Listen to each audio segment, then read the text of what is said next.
Hello and what's up dear students, कैसे हैं आप सभी। I hope you all are fine and doing very very well. Myself Shamim and I welcome all of you on my YouTube channel brainstorming knowledge. और आज की इस video में हम क्लास 7th जियोग्राफी का पहला चैप्टर करने जा रहे हैं। चैप्टर का नाम है एनवायरनमेंट। ठीक है, हम इसके टेक्सचुअल क्वेश्चंस करेंगे। आप मेरे साथ बने रहिए। आप जो स्क्रीन पे क्वेश्चंस देख रहे हैं मेरे साथ साथ आप इनको पेन डाउन करने की कोशिश कीजिए। सारे क्वेश्चंस आप अपनी कॉपी पे लिख लीजिए। देखिए exercise, answer the following questions and the very first question is what is an ecosystem. क्या पूछा गया है कि इकोसिस्टम किसे कहा जाता है। इसका सिंपल सा आंसर है an ecosystem is a community in a given area where living organisms interact with each other and their immediate surroundings including non livings.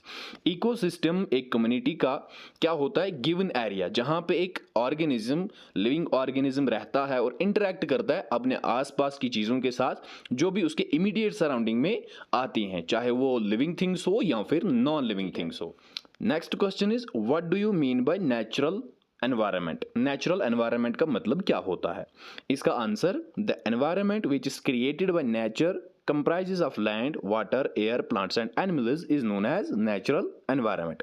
यानी कि वो environment जिसमें नेचुरल चीज़ें आती हैं, जैसे लैंड है, वाटर है, एयर, प्लांट्स हैं, एनिमल्स हैं, हम उसी को नेचुरल एनवायरनमेंट कहते हैं। समझ आ रही है ये बात। मतलब वो एनवायरनमेंट, वो माहौल जिसमें सिर्फ और सिर्फ नेचुरल चीज़ें आती हैं, कुदरती चीज़ें।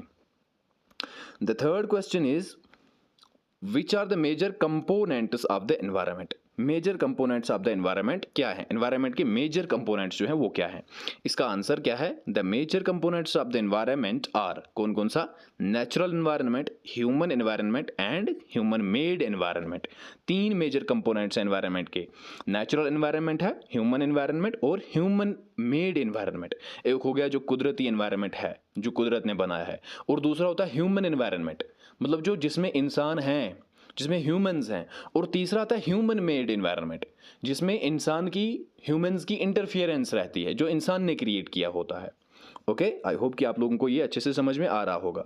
The fourth question is give 4 examples of human made environment. अब आपको 4 एग्जाम्पल्स देनी है, किसकी, ह्यूमन मेड एनवायरनमेंट की। ह्यूमन मेड एनवायरनमेंट की 4 एग्जाम्पल्स। देखिए answer, 4 examples of human made environment are, कौन कौन सी हैं, व्हीकल्स, गाड़ियाँ, बिल्डिंग्स, ठीक है, जो आप बिल्डिंग्स, जो इमारतें आप देखते हो, रोड्स, सड़कें, पार्क्स, या जो आप पार्क्स देखते हो, बागात देखते हो, ये सारे के सारे जो बनाए हुए हैं, किन्होंने बनाए, ये इंसानों ने बनाए, इसीलिए इनको ह्यूमन मेड एनवायरनमेंट कहा जाता है। Is it clear to each and everyone? Okay, let's move to the next question. What is lithosphere. पांचवा क्वेश्चन है आपका, लिथोस्फीयर किसे कहा जाता है। इसका answer, lithosphere is the solid crust और the hard top layer of the earth which is made up of rocks and minerals and covered by a thin layer of soil। देखो क्या कहा जाता है कि लिथोस्फीयर जो है ये सॉलिड क्रस्ट है, जो जमीन का जो ऊपर वाला हिस्सा है, इसको हम लिथोस्फीयर कहते हैं, जो टॉप लेयर है अर्थ की, ठीक है, जो पत्थरों से, रॉक से, मिनरल से बनी है, और इसके ऊपर एक थिन लेयर, एक पतला सा लेयर है सॉइल का, मिट्टी का, इसी को हम लिथोस्फीयर कहते हैं। ओके गाइस, लिथो का मतलब ही होता है रॉक एंड स्फीयर का मतलब वो वाला पोर्शन, वो वाला एरिया, वो रीजन जिसमें रॉक्स हो, जिसमें मिनरल्स हो, या जिसमें लेयर, थिन लेयर सॉइल की भी प्रेजेंट हो, उसको हम लिथोस्फीयर कहते हैं। Next question is which are the 2 major components of biotic environment. 2 बड़े कंपोनेंट्स बायोटिक एनवायरनमेंट के कौन से हैं। इसका सिंपल सा answer, 2 major components of biotic environment are, कौन कौन से हैं, एक हैं प्लांट्स और दूसरे एनिमल्स। जैसे आपको as the name suggest, biotic, biotic का मतलब लिविंग, बायो का मतलब होता है लिविंग, जिनके अंदर जान हो। 2 कंपोनेंट्स कौन से हैं बायोटिक एनवायरनमेंट के, एक प्लांट्स हैं और एनिमल्स, दोनों लिविंग है। Okay, next question is what is biosphere. Biosphere किसको कहा जाता है, इजी क्वेश्चन, और ये क्वेश्चन बहुत इंपॉर्टेंट है एग्जाम पर्सपेक्टिव से, इसलिए इसको अच्छे से नोट डाउन और याद भी कर लेना।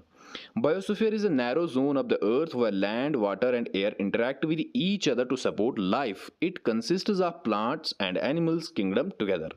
बायोस्फीयर एक नैरो जोन है अर्थ का, यानी कि एक वो पोर्शन है अर्थ का जहाँ पे लैंड, ज़मीन, जहाँ पे वाटर, पानी, ठीक है, जहाँ पे एयर, हवा, ये सारी की सारी चीज़ें इंटरैक्ट करती हैं एक दूसरे के साथ, ठीक है, एक दूसरे के साथ इंटरैक्ट करके वो लाइफ को सपोर्ट करती हैं, उसी को हम बायोस्फीयर कहते हैं।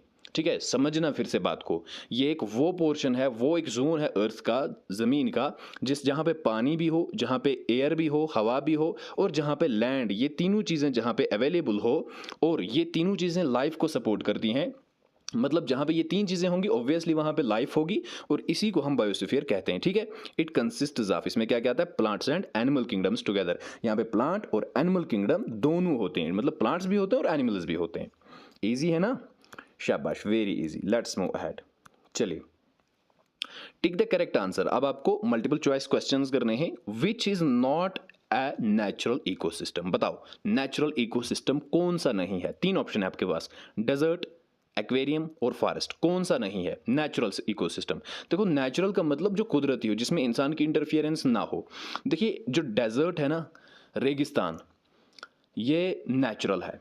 ठीक है, हमें बताना है कि कौन सा नेचुरल नहीं है। रेगिस्तान जो है कुदरती है, ये नेचुरल है। एक्वेरियम जो है ये नेचुरल नहीं है। ठीक है, एक्वेरियम का मतलब जिसमें छोटी छोटी मछलियां हमने घरों के अंदर रखी होती हैं, शीशी का वो बना के पानी, और छोटे छोटे पौधे लगाए होते हैं, वो थोड़े थोड़े पत्थर रखे होते हैं, उसको हम एक्वेरियम कहते हैं। और फॉरेस्ट जो है, फॉरेस्ट ये कुदरती है और ये भी नेचुरल है। लेकिन हमें बताना था कि कौन सा एक नेचुरल नहीं है, नॉट ए नेचुरल, तो कौन सा नहीं है, एक्वेरियम। इसका आंसर आएगा aquarium. Okay, let's move to the next one. Which is not a component of human environment. बताइए जरा कि कौन सा एक ह्यूमन एनवायरनमेंट का कंपोनेंट नहीं है। लैंड, क्या ये ह्यूमन एनवायरनमेंट का कंपोनेंट है? ऑब्वियसली नहीं है। ठीक है, क्यों? क्योंकि लैंड जो है ये नेचुरल एनवायरनमेंट का कंपोनेंट है, नेचुरल है ना। रिलीजन, देखो रिलीजन जो है ये ह्यूमन एनवायरनमेंट का है। या कम्युनिटी, एक कम्युनिटी का मतलब होता है ग्रुप ऑफ पीपल या ग्रुप ऑफ पॉपुलेशन, जो डिफरेंट लोगों का एक ग्रुप कहीं पे रहता है, उसको हम कम्युनिटी कहते हैं। ठीक है, लेकिन लैंड जो है ये नेचुरल है। तो हमें बताना था कि कौन सा नहीं है, not a component of human environment, तो वो कौन सा है, लैंड। ओके, चलिए आगे बढ़ते हैं। The third objective is which is a human made environment. कौन सा ह्यूमन मेड एनवायरनमेंट है, जरा बताइए। माउंटेन है, सी है, या फिर रोड है। माउंटेन है, सी है, या फिर रोड है। कौन सा एक ह्यूमन मेड है, समझना। यहाँ पे इज नॉट नहीं है अभी यहाँ पे। अब आपको बताना है कि ह्यूमन मेड एनवायरनमेंट कौन सा है। देखो, माउंटेन जो है ये तो कुदरती है, जाहिर सी बात है कि इसका ये ऑप्शन नहीं होगा। सी, समंदर जो है ये भी नेचुरल है, तो ये भी ऑप्शन नहीं होगा। रोड, ये इंसान ने बनाया है, तो इसका आंसर रोड होगा। Okay, all right. Next question, which is the threat to environment. Environment को कौन सा इन तीनों में से खतरा है? ग्रोइंग प्लांट्स, प्लांट्स का ग्रो होना, क्या ये खतरा है एनवायरनमेंट के लिए? जाहिर सी बात है नहीं, जितने प्लांट्स ज़्यादा होंगे तो उतना एनवायरनमेंट अच्छा रहेगा। ग्रोइंग पॉपुलेशन, आबादी बढ़नी, लोगों की पॉपुलेशन बढ़ना, क्या ये एनवायरनमेंट के लिए खतरा है?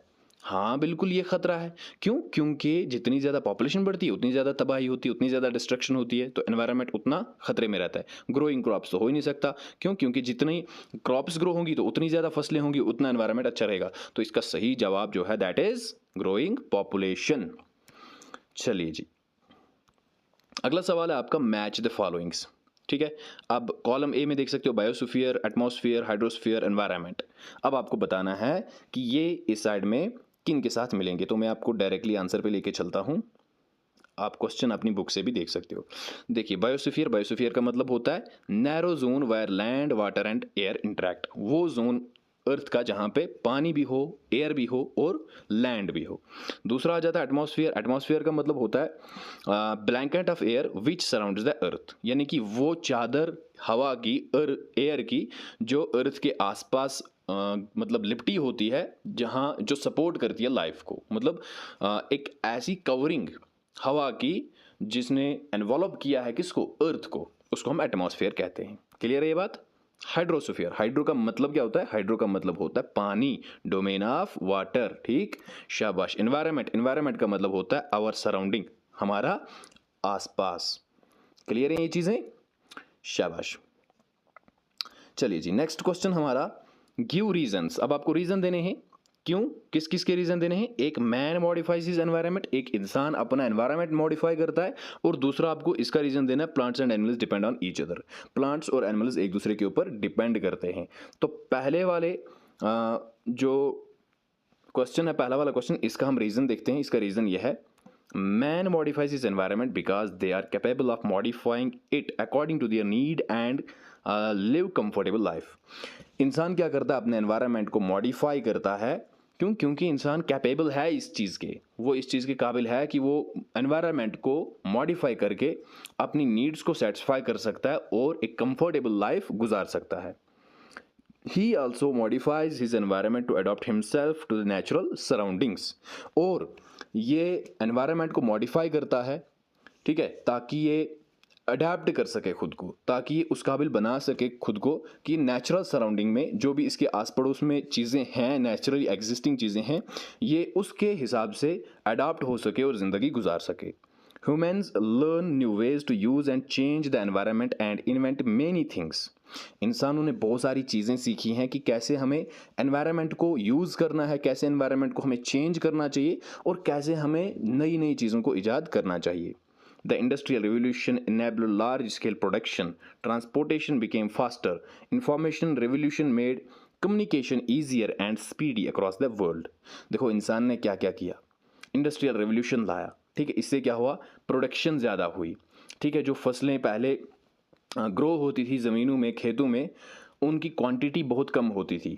अब इंडस्ट्रियल रेवोल्यूशन से क्या हुआ, केमिकल्स आए, फर्टिलाइजर्स आए, ठीक है, नए नए हथियार आए, नई नई डिवाइसेस आई, जिनकी वजह से प्रोडक्शन की जो क्वांटिटी थी वो बढ़ गई। ओके, ट्रांसपोर्टेशन बिकेम फास्टर, एक जगह से दूसरी जगह मूवमेंट करना ये भी फास्ट हो गई। इंफॉर्मेशन रेवोल्यूशन आ गई, ठीक है, जिससे कम्युनिकेशन फास्टर हो गई और ईजी हो गई।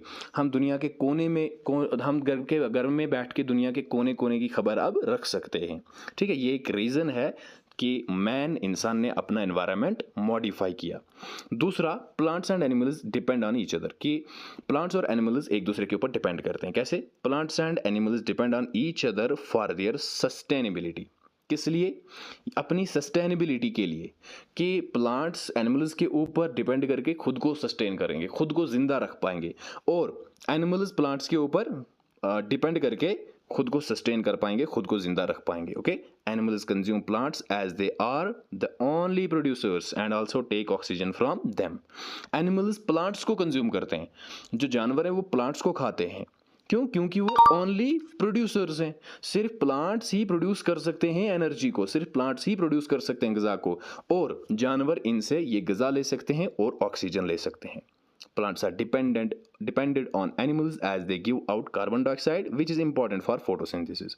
और उल्टा क्या है, प्लांट्स डिपेंडेड है एनिमल्स के ऊपर, जानवरों के ऊपर। क्यों? क्योंकि उनको कार्बन डाइऑक्साइड चाहिए फोटोसिंथेसिस के लिए, ग़िज़ा बनाने के लिए उनको कार्बन डाइऑक्साइड की ज़रूरत पड़ती है। और कार्बन डाइऑक्साइड कहाँ से मिलता है? वो इन एनिमल्स से मिलता है, जानवरों से मिलता है। और एक चीज़ यहाँ पे याद रखना, एनिमल्स में यहाँ पे ह्यूमन बींग्स भी इंक्लूड होते हैं, ये चीज़ अपने माइंड में रख लेना। Also dead remains of animals provide nutrients to the plants. और जो जानवर मर जाते हैं उनकी जो डेड बॉडीज़ हैं, डेड रिमेन्स हैं, वो न्यूट्रिएंट्स प्रोवाइड करते हैं प्लांट्स को, ठीक है। एक बॉडी, कोई जानवर मर गया तो उस जानवर को क्या करते हैं, ज़मीन पे वो पड़ा रहता है, वो सड़ जाता है, वहाँ पे जितने भी न्यूट्रिएंट्स उसके अंदर होते हैं डिकम्पोज हो जाता है, माइक्रो ऑर्गेनिजम्स उस पर एक्ट करके डिकम्पोज कर डालते हैं, तो उसके अंदर के सारे न्यूट्रिएंट्स ज़मीन के साथ मिल जाते हैं। फिर जब वहाँ पे प्लांट ग्रो होता है, उस प्लांट के अंदर वो सारे मिनरल्स, वो सारे न्यूट्रिएंट्स चले जाते हैं। तो इस तरह से प्लांट जो है अपने न्यूट्रिएंट्स को रेप्लिनिश करता है, ठीक है। तो ये एक रीज़न है कि प्लांट और एनिमल्स एक दूसरे के ऊपर डिपेंड करते हैं।